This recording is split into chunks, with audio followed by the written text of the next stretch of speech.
I can't let these suckers get the best of me. Everything is real. Try your diamond test on me. Hell Rell, how you doing, man? We back at it, man. Jordan, what's up, bro? Oh, chilling, bro. So, you got another album already? Yeah, this is a collaboration. This is not a solo. Yeah, it's another solo. It's another collaboration with Ghost Incredible. It's called 2020 The Best of Me. The last one was pretty good. I like the visuals and stuff you guys did on that. I appreciate that, man. Definitely. Absolutely. So this is out right now through Knapp Records because it's a collab album. This isn't your solo, just to be clear.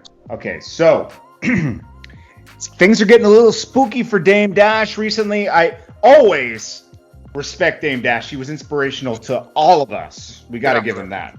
Definitely. And he started Rockefeller with Dame and Biggs and Jay-Z, and inspirational to all of us, and actually really helped Camron out at one point. So that whole situation did, but he in turn helped them out too. So, so recently he's been talking a lot about Jay-Z in the past 2 years. Now things are getting spooky all of a sudden for him. It seems like. Yeah. Like they're trying to Harvey Weinstein our man Dame. You know what I mean? And we saw those recent allegations. Me and Rell were both talking about. Thank God Dame was taping that whole situation so it can clear him, because that woman tried to go to the whole airport with all his stuff. Yeah, man. Like, how you gonna go to the airport with a nigga belongings and then talk about he raped you? Are you crazy? Well, let's also be honest. Do you think Dame would touch that? Nah. What is wife there? His wife was in the house. Not even that. Look at the comparison of the girls that Dame deals with and that girl. Not even on his level. It's not even his taste. But my thing is, you got to be a real crazy dude to try to sexually assault a woman with your wife in the house. Pregnant wife. Yeah.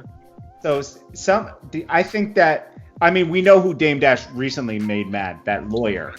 He did that. What are those things called? A deposition, and he really got on the lawyer. Nobody can stop. Even Camron said this. Don't go toe to toe with Dame Dash on snapping. He'll get you. No. He's the king. He's the king. He was talking about the guys. He's like, I'm offended that this guy would buy this sweater and wear it in front of me. Remember he said that in the deposition? He said, I'm offended. Like, how are you going to wear this sweater around me? The collar goes up to your ears. Crazy. Camera, Dame Dash is the best with this. I would never, ever go toe-to-toe with Dame Dash and snapping, ever. Never. You don't do that. That's a career no-no. Wave the white flag. You got it, man. Career no-no. So what do you think's happening here? Why do you think that this is happening to him? I just think it's bad timing. To me, just think it's bad timing, and you mentioned something, and it might be just a person that's a fan of Jay-Z and trying to punish him. Yeah, it's a lot of people that's fans of Jay-Z. There's a lot of people who look up to Jay-Z. So whatever the case may be, I think they're just taking it on. A lot of people misinterpret Jay and Dame not doing business together as Jay is beefing with Dame. Right. And Jay's don't have nothing against Dame. He done said it. They didn't create a history together. So I just think that it's a lot of people who just taking it upon themselves to probably make Dame life miserable. Do you agree with Dame Dash's recent statement that he said that Jay-Z robbed him? I don't know. I don't get into stuff like that. Well, you were around during that situation. Do you feel like he got kind of robbed? I ain't have a look at the books. I ain't see what was going on. Do you think he got tricked out of his own company? I think he got tricked a little bit out of his own company. A little bit. Listen, man. I think Jay-Z out-businessed Dame a little bit. Sneakily. You gotta agree. You can agree on that, bro. You're not signed to Rock Nation. But you gotta realize it was Jay was the forefront of that whole shit from the beginning.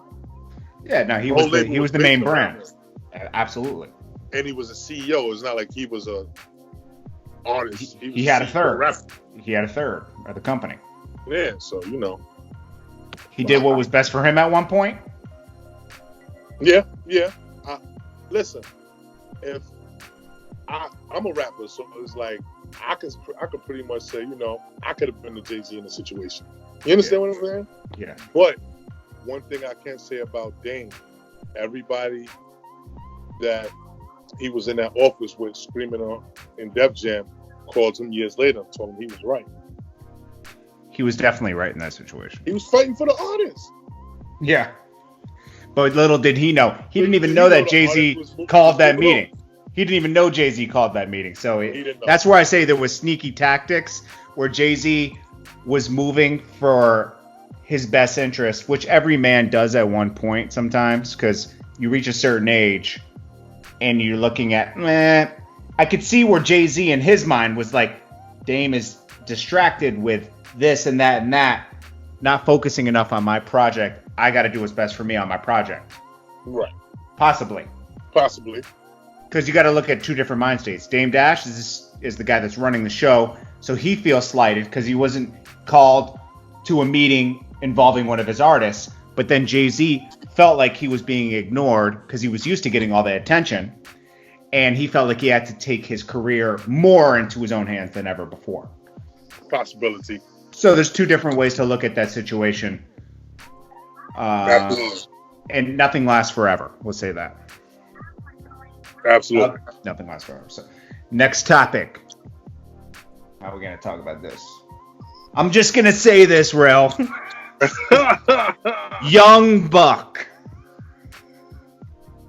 What is going on with it? So, you know, I actually kind of been quiet the last year, so, you know, I just figured I'd put out a project and, you know, put out a few projects just to heat up my solo release.